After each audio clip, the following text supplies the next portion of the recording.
Chairpersons, friends and colleagues, thank you for giving me the chance to share our wisdom from Switzerland with you. Now, see where we started. That was it. We were at riboflavin, 0.1% in 2007.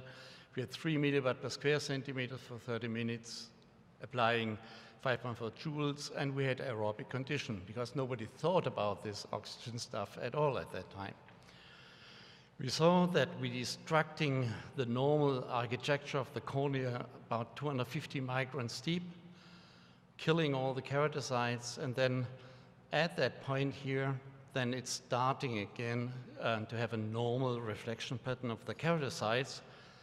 And we identified it then that is the structure you can see at the slit lamp as well as at the OCT later on, which by accident and Dutch group developed, seeing it in anterior segment OCT, the demarcation line. That was it. And very early on, it was already in 2005, that young, tall Greek ophthalmologist came in, John Canalopoulos, and said, hey, that takes too much time. 30 minutes of drops and 30 minutes of irradiation, that is not good for my workflow in my busy practice. And that he came up and said, hey, why don't we do a little bit more fluence, more irradiance, go to 9 or 7 or 20 or 100, then it's done easily. Yep, it's the shorter the better one. And that is the first 5 years we thought about this subject. And then the Geneva group around Hafesi came up and said, hey, we did stress strain measurements. The shorter is not the better. It's less efficient. And also, Quinones and other people showed that very high fluences used or irradiances used result in a much, much flatter demarcation line. See, that is the 3 milliwatt, the typical, that is the typical 30 milliwatt. And also that was done in a prospective study comparing the OCT demarcation line with specular microscopy to be sure that it's not a fake measurement. But then said, hey, if I go to higher irradiances and it's getting worse, maybe we go down. We do a 1.5 millimeter irradiance and do this for 60 minutes. That's still the same amount of photons that is radicals that is created in there. Is the longer the better?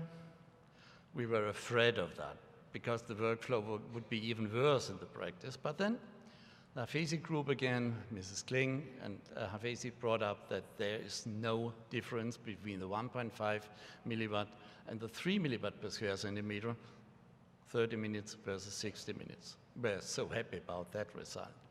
So in essence, irradiances higher than 6 to 9 milliwatt result in a significant reduction of efficacy of crosslinking, and that was the end of the story of going to high irradiances.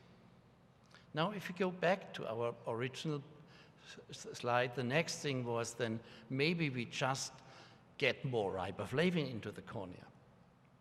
Here, we have our 0.1% riboflavin diluted in a thick cornea. And then, of course, we irradiate it with 3 milliwatt per square centimeter. You see that according to Lambert-Spear law, you come down to about 400 microns until you reach the level of non-endothelial damage anymore. So at 300, usually you don't get keratocyte damage anymore. So that was the normal thing. Now, next step is put in more riboflavin, 0.5%, 5 times more riboflavin. Still the same distribution pattern inside the cornea, and what happens? Hey, because there's so much riboflavin in, everything is absorbed within the first 100 microns. You don't get volume effect anymore. Everything is on the surface back. You get more crosslinks maybe there, but you don't get a volume effect, which we want to have in diseased corneas. So that was not exactly that what we wanted to have. And then David O'Brien last year made a very nice publication and looked for the efficiency of that kind of treatment with a very high with a very high riboflavin concentration, and he found by digestion, he found that there is no difference whatsoever, whether you do 0.5, 0.1, 0.2, or with 3% of riboflavin into the cornea, you don't get more cross-linked cornea. Next thing, riboflavin concentration higher than 0.1% do not increase the efficiency. Now that is the point when we started to think about, hey, what else do we have? Did we miss something? Riboflavin more or less doesn't make a difference. Irradiance more or less makes it even worse than better. So what is next? Of course, we forgot totally about the oxygen. Early on, Sproul made that idea, that he said, hey, it must be, and Wellmans was involved in that project also, it must be something to do with the triplet oxygen states. And then when Ribo made that experiment in Geneva, he just put on an atmosphere filled with helium and very low amount of oxygen, and did then cross-linking. And guess what?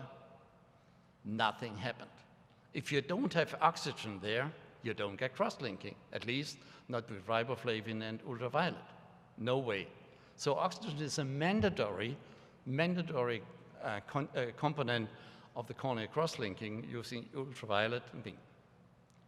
So now it's clear, if we need oxygen at all, or as a must, then maybe doing more oxygen, bringing more oxygen in, that may help. But then the Kamaev, the guys in Waltham from Avedro, by the way, I'm scientific consultant for Avedro, and that's my disclosure at this point. They made a very nice experiment, put in a flap, created a flap, put in an oxygen sensor, fiber optics, very small ones, did a normal crossing procedure, and see within 1 second, if you irradiate it with 30 milliwatt per centimeter, all oxygen is eaten up. If you do it with 3 milliwatt, it takes about 5 seconds. So that oxygen that is inside the cornea is eaten up within a second. Why the hell do we then the irradiation for 30 minutes if that is gone? We measured in Bern lately, courtesy to the University of Bern, we did the measurements and measured this is an experiment in 200 microns depth. We measured the oxygen, if you have normal oxygen here, so atmospheric, 19%, 200 microns deeper, it's only 15 or 14%. And then you switch ultraviolet, 10 milliwatt per square centimeter on, all of the oxygen is gone. Good, that's nothing new. But if we add some oxygen, just flowing oxygen over the cornea, may this help? Yes, we added, according to that, to the experiments done in Waltham, we added more than 90% oxygen over the cornea, and then switched it on. 200 microns deep, it's only 65, and then whoosh, it drops down also, of course, oxygen is consumed, but it's not going to 0. It's going to 3% or 2%. And that makes us hope that there's still an oxygen-mediated cross-linking going on in these situations. Here it is, atmospheric oxygen, 100 microns deep, down to 3%, in 200 microns going to less than 1%, and it's absolutely zero at 300 microns. So we should not be surprised that our demarcation line is always at about 200 to 300 microns. There's nothing, no oxygen left over there. Now if we go on them for the supplemental oxygen, 100, 200, 300, that goes down to 12. That goes down to 6 or 4, 5. And this goes down to 3%. So there is still oxygen, even 300 microns deep, enough available to initiate the cross-linking. And that's why I believe, and that is the end of my speech, that's why we believe that supplemental oxygen is the newest kid in town and most probably the most successful in improving our job in cross-linking. Interstitial oxygen is the real bottleneck of cross-linking.